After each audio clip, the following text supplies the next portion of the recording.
Ya, Anda kembali di Talk Politik with Reinhardt, dan kalau tadi saya sudah berdialog ya dengan Mas Hanta Yuda dari Poltreking Indonesia yang memotret juga bagaimana survei Capres dan juga Cawapres. Sekarang saya juga akan tanya bagaimana temuan dari Indikator Politik Indonesia bersama dengan Mas Burhanuddin Muhtadi, Direktur Eksekutif dari Indikator Politik Indonesia. Selamat malam Mas Burhan, apa kabar? Malam Reinhardt, Ya, baik, alhamdulillah. baik, terima kasih Mas Burhan sudah meluangkan waktu untuk program Talk Politik with Reinhardt. Ngomong-ngomong soal politik, Mas Burhan, ini di penghujung tahun juga kita masih melihat bagaimana menariknya dinamika Capres dan juga Cawapres. Kalau dari temuannya indikator politik atau dari yang Mas Burhan cermati ya, apakah memang nama-nama yang unggul baik Capres dan juga Cawapres memang masih sama atau ada nama-nama lain yang mungkin saja berpotensi untuk bisa unggul di momentum atau dinamika politik berikutnya? Secara umum masih sama, jadi kita mengetes dengan berbagai macam simulasi, simulasi top of mind, simulasi banyak nama, ada 34 nama yang kita tes dengan simulasi semi terbuka, artinya sangat inklusif. Kemudian simulasi pengerucutan, itu secara umum masih 3 nama teratas yang muncul. Nama-nama lain belum menimbulkan kejutan berarti. Tetapi 3 nama teratas, Ganjar, Anies, dan Prabowo, itu dinamikanya saling salib menyalip. Jadi 3 nama ini selalu muncul dalam survei selama 3 tahun terakhir, tetapi urutannya itu berubah. Oke. Jadi misalnya ya Pak Prabowo itu sejak 2019, setelah Pilpres 2019 sampai 2022 awal, itu masih di peringkat pertama. Tetapi disalip oleh Ganjar Pranowo itu terutama di bulan Maret 2022. Jadi Ganjar awalnya bahkan di tahun 2020 itu berada di peringkat ketiga di bawah Prabowo dan Anies Baswedan. Tetapi Anies disalip oleh Ganjar di peringkat kedua di tahun 2021, dan setelah itu Anies konsisten di peringkat ketiga sampai survei terakhir awal November, Anies menyalip Pak Prabowo di peringkat kedua. Jadi makanya saya sebut dengan istilah horse race, gitu ya, Oke. pacuan kuda elektabilitas. Karena meskipun dinamika hanya melibatkan 3 nama, tetapi dinamika di antara ketiga nama ini sangat tinggi. Jadi sekarang praktis Pak Prabowo agak tercecer di peringkat ketiga, Oke. kemudian disusul kemudian Anies di peringkat kedua, dan Ganjar Pranowo di peringkat pertama. Hmm, hmm. Oke, Mas Burhan, kalau lihat juga dari temuannya ya, indikator ya, Mas Burhan, ini soal Ganjar Erik juga Anda menyebutkan bahwa ini cocok dan mungkin Pak Ganjar juga membutuhkan sosok Erick Thohir begitu. Apa yang temuan Anda terkait dengan sosok 2 nama ini? Apakah memang ini memang potensial sekali untuk bisa memenangkan Pilpres atau justru bisa disaingi oleh kandidat yang lain? Kalau di awal November itu Anies Baswedan cukup kencang kenaikannya, tetapi ada satu yang saya catat, ketika Anies Baswedan naik, itu ketika approval Pak Jokowi turun dari 70 ke 66% di Oke. awal November. Nah, kita barusan punya survei, sedikit bocoran ya. Ya. Survei di bulan Desember ini elektabilitas Ganjar sedikit naik, kemudian elektabilitas Anies agak turun karena approval Pak Jokowi kembali naik di Oke. bulan Desember. Jadi surveinya memang setelah G20 ya, mungkin punya efek pengungkit. Nah, jadi artinya apa? Elektabilitas Capres-Cawapres itu juga ditentukan oleh situasi di luar dari kendali elektabilitas mereka. Dalam hal ini adalah approval Pak Jokowi. Nah, pertanyaannya adalah, mengapa Pak Jokowi penting dalam menentukan peta elektabilitas Capres? Nah, saya punya hipotesis, Pak Jokowi penting karena secara umum Capres ya, terutama 3 tertinggi, itu punya asosiasi yang berbeda dengan Pak Jokowi.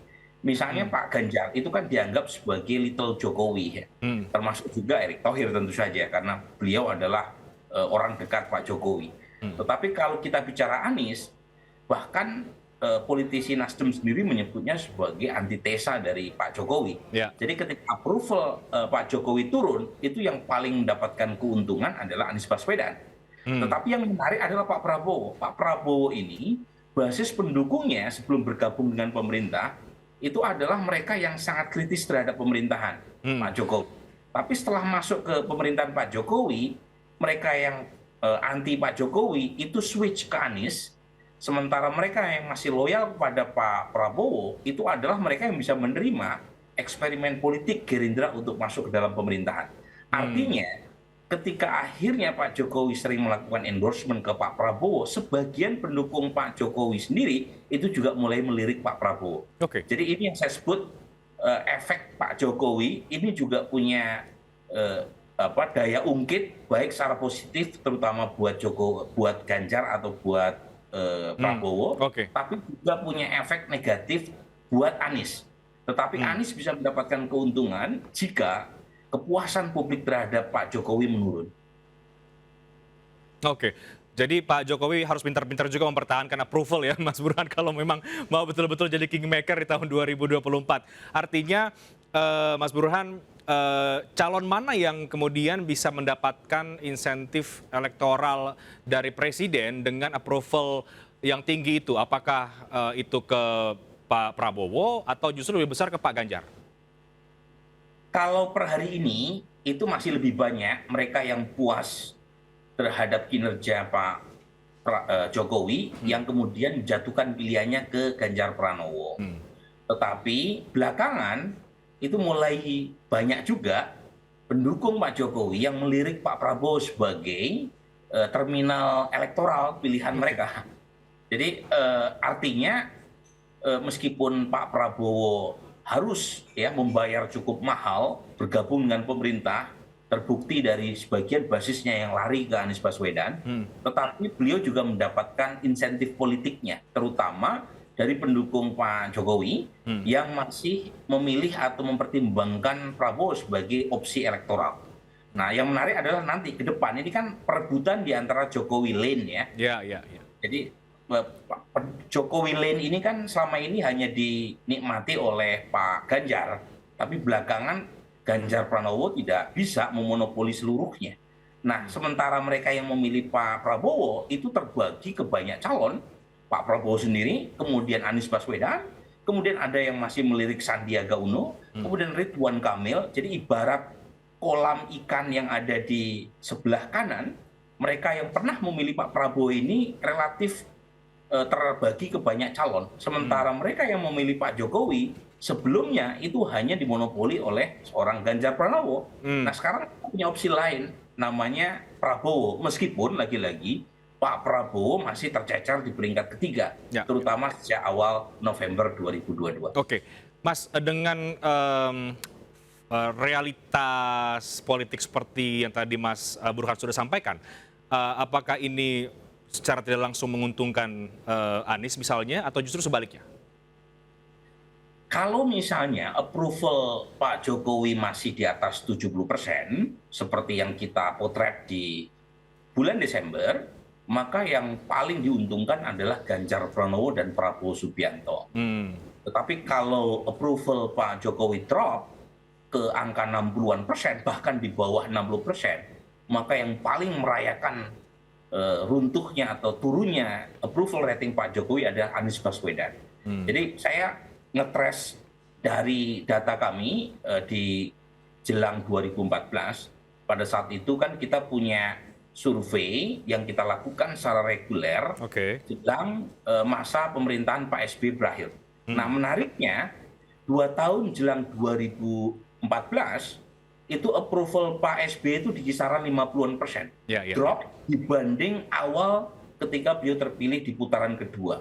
Nah, ketika approval rating Pak SBY drop, terutama akibat kasus Nazarudin, itu pemilih mulai melirik calon lain di luar dari apa yang mereka sebut sebagai penerus Pak SBY.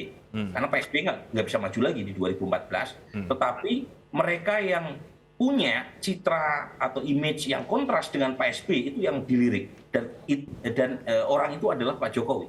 Nah, konteksnya 2024, kalau misalnya approval Pak Jokowi drop, maka pemilih akan mencari figur lain yang dianggap antitesa Pak Jokowi. Dan di antara 3 nama teratas, figur adalah nama Pak Anies Baswedan ya? Anies Baswedan. Tetapi ketika Pak Jokowi approval-nya naik, dan apalagi kita tahu dibanding Pak SBY kan Pak Jokowi pengen lebih relevan ya jelang 2024. Dia ingin tampil sebagai kingmaker.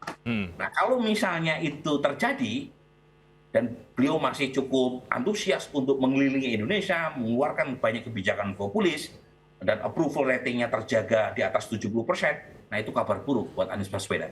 Oke. Jadi approval ratingnya dari Pak Jokowi ini menentukan sekali bagaimana dinamika Pilpres di tahun 2024. Mas Burhan, terakhir, kalau tadi Mas Hanta mengatakan gamenya ini juga ada di sosok cawapres ya, berbeda ketika di tahun 2019. Hal yang sama juga dipotret oleh Anda? Betul, jadi kita melihat 3 nama teratas tidak ada yang mendapatkan 35%. Artinya tidak ada satupun calon yang bisa memenangkan satu putaran. Artinya lagi, capres yang pengen menang harus tepat dalam memilih pasangan di 2024. Karena cawapres yang akan dipinang sebagai pendamping itu akan punya kontribusi elektoral yang kuat kalau sinerginya atau kimiawinya positif dengan capres yang didampinginya. Jadi kalau misalnya salah pilih, alih-alih meningkatkan suara, tapi justru akan menurunkan elektabilitas capres. Apalagi antara ketiga capres teratas, Ganjar, Anies, dan Prabowo itu tidak ada yang signifikan keunggulannya. Nah, di situ peran cawapres menjadi sangat menentukan. Nah, setidaknya di survei yang kami punya, itu ada 4 cawapres teratas ya. Yang pertama adalah Ridwan Kamil, ya, kemudian Erick Thohir, Sandiaga Uno, dan AHY. Jadi 3 cawapres ini yang relatif mulai meninggalkan nama-nama lain ya. Dan tentu saja kalau misalnya capres yang saya sebut tadi tepat dalam memilih siapa cawapres yang dianggap punya kontribusi elektoral untuk menambal kekurangan dukungan para capres yang akan berlaga di 2024 nanti, maka itu akan mempermudah jalan kemenangan di 2024. Oke, menarik. Jadi sosok cawapres mempermudah kemenangan di tahun 2024, apalagi di tengah nama-nama capres yang terbilang belum ada yang sangat dominan ya, Mas Burhan, secara survei elektabilitas, sehingga perlu sosok cawapres yang tepat untuk mendampinginya. Kalau kita lihat dari nama-nama cawapres itu, Mas Burhan, ini apakah juga terasosiasikan juga antara yang kemudian mungkin Anies AHY begitu ya kira-kira, atau Ganjar Erick, atau dengan nama-nama yang lain, atau ini juga masih cair sebetulnya? Nah, kita analisis ya, mereka yang memilih para cawapres dengan mereka yang memilih para capres 3 teratas, itu kira-kira basis dukungannya ke arah mana.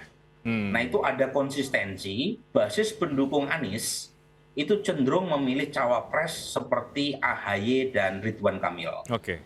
Kemudian mereka yang memilih Prabowo, basis Pak Prabowo itu cenderung juga memilih orang seperti Sandiaga Uno dan Ridwan Kamil.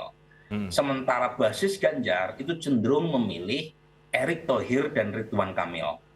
Nah, artinya kalau kita lihat basis ketiga capres, itu masing-masing udah punya preferensi sendiri. Tetapi pertanyaannya, apakah capres untuk menang itu tujuannya untuk memaksimalkan dukungan di basis konstituen mereka sendiri, ataukah ingin menambah ceruk pemilih baru? Nah, ini kan 2 tujuan yang berbeda. Pak Jokowi di 2019 itu cenderung memilih strategi memaksimalkan dukungan di antara basis sendiri. Makanya yang dipilih adalah Kiai Ma'ruf.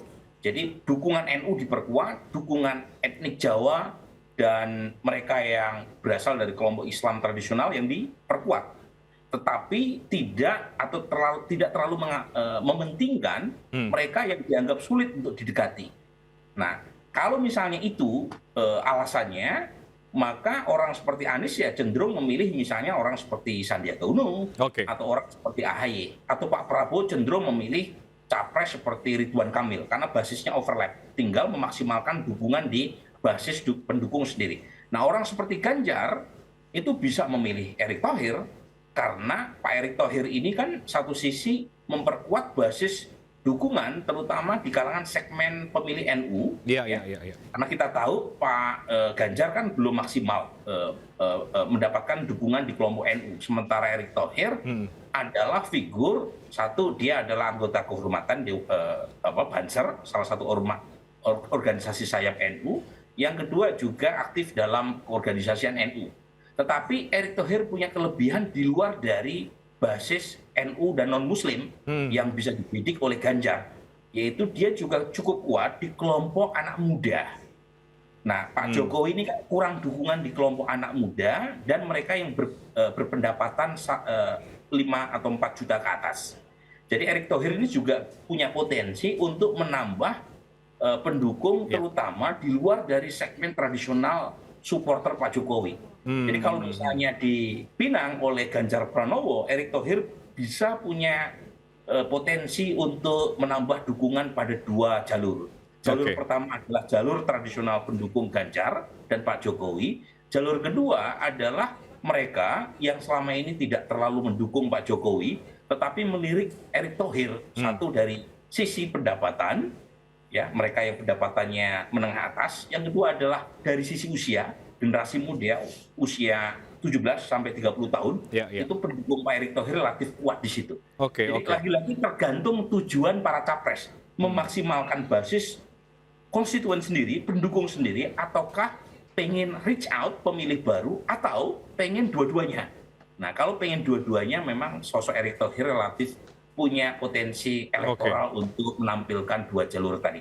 Oke, menarik juga. Jadi artinya nama Erick Thohir punya bisa menyumbangkan suara elektoral begitu, terutama dari pemilih muda ya, Mas Burhan, atau pemilih pemula lah katakanlah di Pilpres 2024.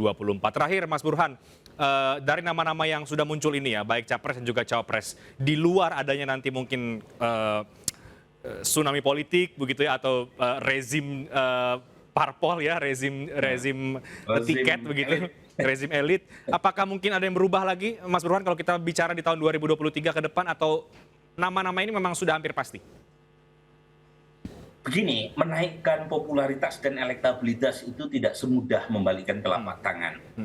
Jadi kalau tidak ada gempa tektonik elektoral luar biasa, tidak ada kejadian yang signifikan selama 1 tahun ke depan, kemungkinan besar sulit untuk muncul nama lain di luar dari 3 capres yang tadi saya sebut. Pak Ridwan Kamil sempat muncul di bulan Juni dan Agustus 2022. Saat itu elektabilitasnya sekitar 10% naik secara eksponensial, yang tidak bisa dilepaskan dari tragedi yang dialami oleh anaknya. Tetapi setelah berlalu, itu elektabilitasnya merosot juga. Meskipun tidak sampai drop ya, sekitar 7%. Tetapi tren kenaikannya kan berhenti setelah tragedi itu mulai tidak diberitakan oleh media. Jadi sepertinya kalau tidak ada mukjizat luar biasa, ya kemungkinan kita hanya akan menghadapi 3 nama yang paling mendapatkan preferensi publik. Kecuali ya, partai politik melawan arus publik dengan memaksakan nama di luar dari 3 nama yang tadi disebut. Nah, apakah mungkin? Nah, kalau kita mengacu pada pengalaman sebelumnya, Reinhard, itu sulit. Sulit ya, Mas ya? Apalagi Anies Baswedan sudah dideklarasikan sebagai capres oleh Nasdem. Kalau misalnya Nasdem mendapatkan teman koalisi dan Anies Baswedan mendapatkan tiket, kemungkinan besar ya partai-partai lain akan mengajukan calon yang bisa mengalahkan Anies. Dan karenanya mereka akan mengabaikan tokoh atau elit partai mereka. Karena bagaimanapun perhitungannya bukan lagi soal siapa yang mendapatkan tiket, buat apa memajukan tokoh kalau pada ujungnya kalah dalam Pilpres. Jadi pada ujungnya kalau misalnya Anies dapat tiket, itu bukan hanya membawa kabar baik buat Nasdem, tapi juga membawa kabar baik orang seperti Ganjar. Karena Ganjar akhirnya dipertimbangkan juga untuk mendapatkan tiket karena dianggap punya peluang untuk mengalahkan Anies. Oke, kembali ke partai politik ini, berani melawan arus atau kemudian tujuannya adalah memang untuk menang? Karena kan masih banyak nama-nama ketum parpol, elit-elit parpol yang meskipun secara elektabilitas ini ya ada di bawah ya Mas Burhan, tapi berkeinginan untuk tetap bisa maju di Pilpres 2024. Kita akan lihat nanti. Terima kasih banyak Mas Burhan tadi untuk perspektif Anda terkait dengan dinamika politik Capres dan juga Cawapres menuju Pilpres 2024. Selamat malam Mas Burhan, terima kasih. Malam. Ya, dan pemirsa bicara soal survei tidak hanya capres dan juga cawapres yang menarik, tapi juga di sisi partai politik. Ada satu partai non-parlemen yang kemudian surveinya ini moncer di sejumlah lembaga survei, ini Partai Perindo. Apa yang membuat Partai Perindo ini diprediksi dapat lolos ke Senayan dan bagaimana Perindo menyikapi tren positif yang dipotret oleh sejumlah lembaga survei. Talk Politik with Reinhardt akan segera kembali.